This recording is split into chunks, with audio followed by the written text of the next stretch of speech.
Victory or death of this republic. If we don't win, first of all, they shred the Constitution. It is the death of the constitutional American republic we know. Steve Bannon is hopping mad about prison because the orange jumpsuit clashes with his multiple shirt look that he's used to. But that's not the only thing he has to worry about right now, because he's got state charges coming to a trial in September. Let's discuss. I'm Dave Aronberg, aka the Florida Lawman, here on the MeidasTouch Network. I want to thank you all for your likes and your comments. Please keep them coming. I love reading them. And as far as Steve Bannon goes, as you can see from the opening video, yeah, he's not a happy camper. He thought that he would get away with it. After all, Donald Trump was loyal to him after he clammed up. Remember, Steve Bannon was indicted by a federal grand jury for the We Build the Wall charity scam. Now, this is a scam where he and his cohorts raise money from MAGA supporters to build a non-existent wall, and then they line their own pockets. Now, leave it to the MAGA world, where you have Donald Trump telling people they're going to build the wall and Mexico is going to pay for it. And then that doesn't happen. So instead, one of Trump's closest advisors goes out into those same people and said, we need to build that wall anyways. Give us money. We'll privately build it. And they do give him money, millions of dollars. And then they take the money and it's laundered elsewhere, including their own pockets. Well, you would think that the MAGA voters, the supporters, would be furious at it. No, they're going to keep supporting Bannon and Trump. And then at least you would think Trump would just be furious. How dare you defraud our own supporters? No, that's not what happened either. In fact, Trump pardoned Bannon. Although the other co-defendants were left to go to trial, and some of them pled guilty, one of them went to trial, and all of them are in prison. The one who went to trial got 5.25 years in prison. The ones who took a plea deal got 4 years and change in federal prison. So not a good outcome for them. And so that really is the MAGA deception in a nutshell. You know, hey, we're going to build the wall. Mexico's going to pay for it. No, actually, you're going to pay for it. Actually, the money you paid is going to go to line the pockets of our people. And then we're going to pardon those people who took your money. Vote for us. So Steve Bannon has a problem because Donald Trump pardoned him. He was loyal to Trump and vice versa. And though that did not keep him out of prison for refusing to talk before the January 6th committee. In fact, he refused to show up at all. He refused to even invoke the 5th. Steve Bannon didn't produce documents, didn't talk. He just ghosted the committee. And he said, well, he is basing it on executive privilege. Executive privilege. Bannon only worked for the White House for a few months at the beginning. By the time January 6th happened, Bannon hadn't worked for the White House for years. So there's no possibility of executive privilege. He did get lucky, though. The judge who had his case, Judge Carl Nichols, is a Trump appointee. And he let Bannon stay out of prison pending his appeals, even though his appeals were weak. We're never going to win. He was saying he has a advice of counsel defense, even though the courts were clear, the law is clear, you can't claim an advice of counsel defense to defend against a congressional subpoena that you don't even show up for.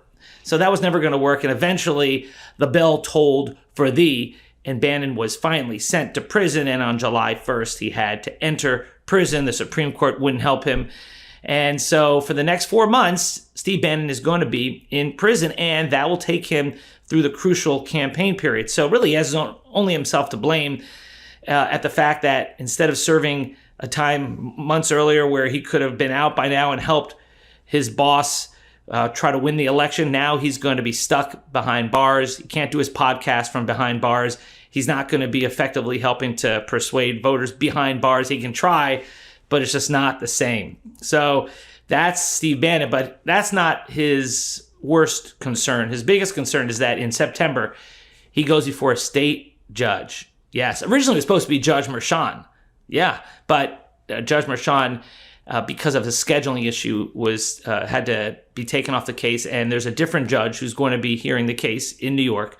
And this case is going to be about the We Build the Wall charity scam. You see, Bannon was not tried and convicted before Trump issued the pardon. That would be a double jeopardy problem. See, if you can't retry someone for the same crime.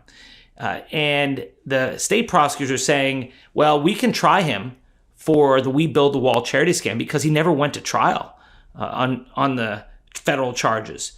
In fact, he was pardoned by Trump early on. On the last day of the Trump administration, he was able to pardon Bannon. And because he never went to trial, it's still game on for state prosecutors. You can put Bannon on trial at the state level, and Alvin Bragg is. So this case is going to trial in September for the same activities that his buddies were tried and convicted of or took a plea deal of earlier. The same thing his cohorts are in federal prison for. He is facing years in state prison for it. And if you're thinking, well, Trump will just pardon him again, nope. He can't pardon people for state crimes. That's one of the beauties of being a state prosecutor. The president, the attorney general, not your boss. It's the people of the community who tell you whether you're doing a good job and say whether you can continue. For Steve Bannon, he's going to be on trial. The trial is going to start, according to the schedule, in September this year. He'll be on trial through the election, and then he'll get his fate, whether he's guilty and will go to prison, and Trump can't do anything to stop that. So was it worth it, Steve Bannon?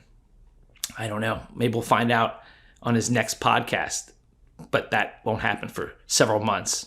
According to a statement put out by DA Alvin Bragg's office after the state court indictment, Bannon and others specifically represented that none of the donations would be used to pay the salary of We Build the Wall's president, who stated on multiple occasions that he was taking no salary from We Build the Wall.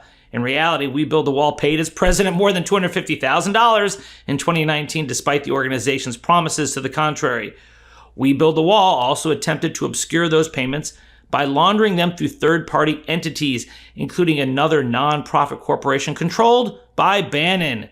Bannon facilitated more than $100,000 in salary payments to We Build the Wall's president by directing We Build the Wall to transfer money to Bannon's organization and then paying We Build the Wall's president from that intermediary organization. In August 2020, Bannon and 3 others were indicted by the U.S. Attorney's Office for the Southern District of New York for crimes related to We Build the Wall's fundraising scheme. On January 20th, 2021, Bannon received a presidential pardon on the federal matter from former President Donald J. Trump. So you would think that would outrage Bannon and Trump supporters out there. They'd be furious. No, that's the thing about a party of one.